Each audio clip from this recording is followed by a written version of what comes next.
Now, what I'd like to stress is that consistency is only an extension of risk. And I'm saying this from a psychological and philosophical background in the understanding of consistency. It's even a background actually in business practices. So, those are my personal educational and also occupational backgrounds. And I'll kind of give you an insight onto why I'm saying what I'm saying and what that exactly means for me.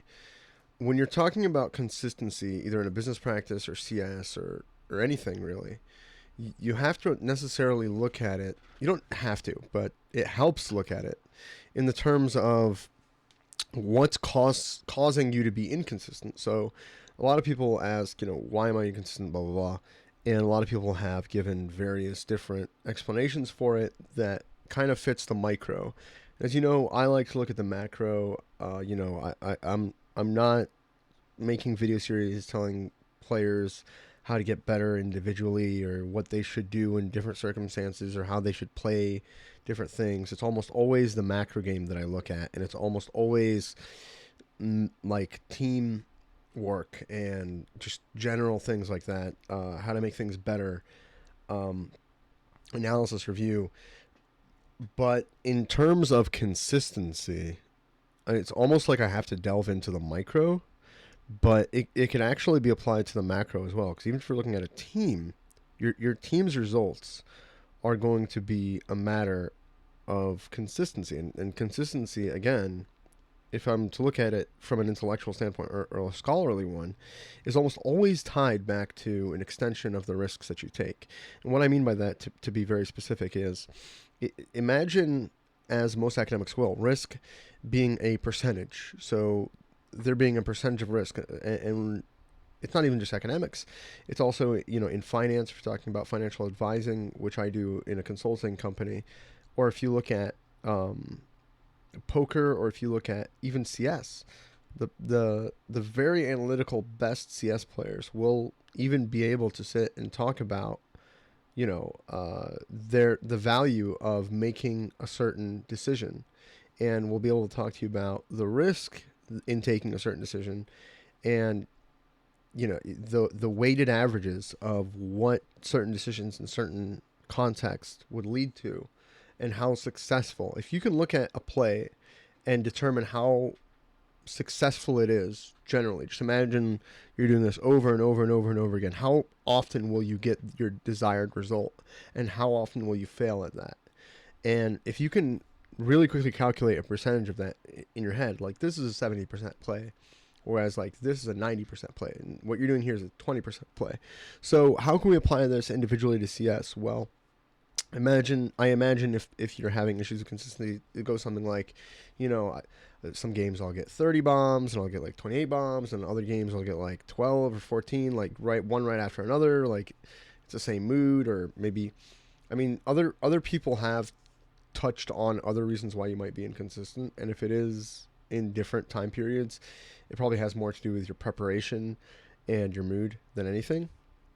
But with that aside, if it's at the same time, it's really just a matter of your risks actually work. Like you're just falling ass backwards into success, and it's working for you, and that's why you had success in this instance. You can point to is that you took risks.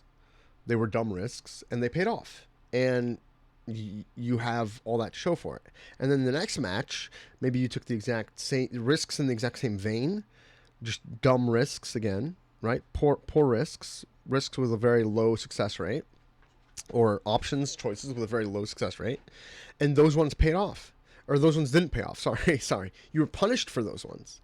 So by that same vein, something that was like a 30-17 scoreline is now like a 12-25 scoreline. You're very frustrated and you don't know what's happening, and yada yada yada. Well, you'll find that the most consistent, even like in a business portfolio, or a stock portfolio or investment portfolio, you want to take very low risk stock options and investment options if you want to have a consistent portfolio.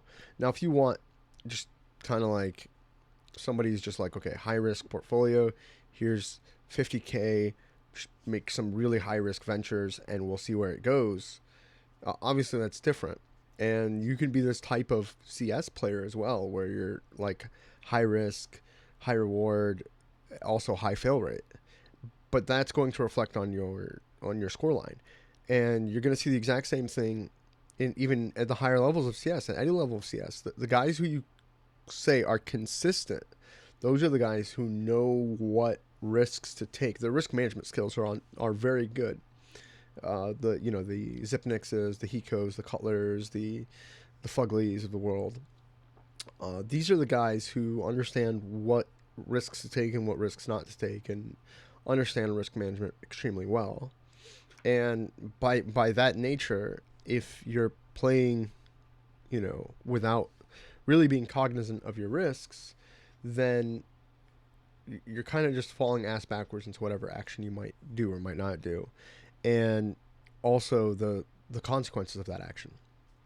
So you'll find that in CS particularly, if you are playing with a certain goal in mind, you're going to disregard any issue that might arise, any consequence of that goal. But once you start playing with the consequences in mind and the goal kind of sort of in the back burner, that's when the risks start popping up and you start really to evaluate what choices you have to make and what your options are in any given circumstance. And when you can do it quickly enough, it even starts to not fuck with your flow.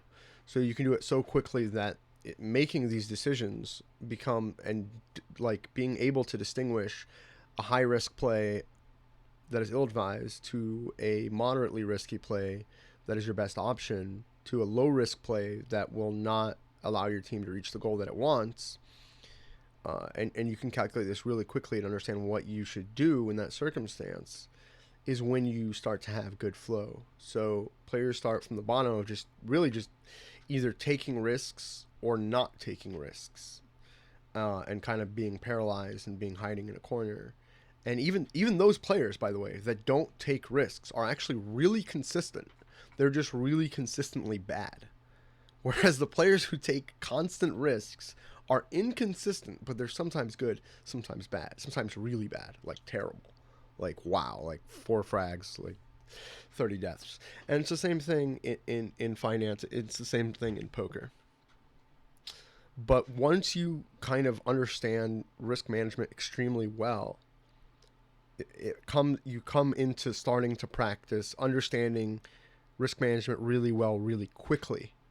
And that's where you'll catch a lot of players in that middle stage of understanding risk management really well, but not entirely being certain which way to go with it in certain circumstances.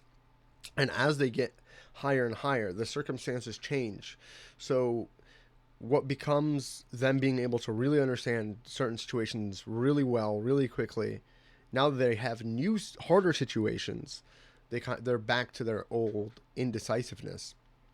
And then eventually, once they are really tested, hard stone, sharp knife, against really difficult situations, and they know how to distinguish really really high risk plays from really low risk, low reward plays, and know which one is the best choice, what moderate like logum option in the middle or somewhere towards the higher risk or lower risk standard, depending on what the situation calls for, and be able to put that together really quickly, is when they start to really possess and demonstrate the flow and decisiveness of a great player who can consistently make those results. And as you go up, the bar keeps getting higher and higher, and the situations keep getting harder and harder.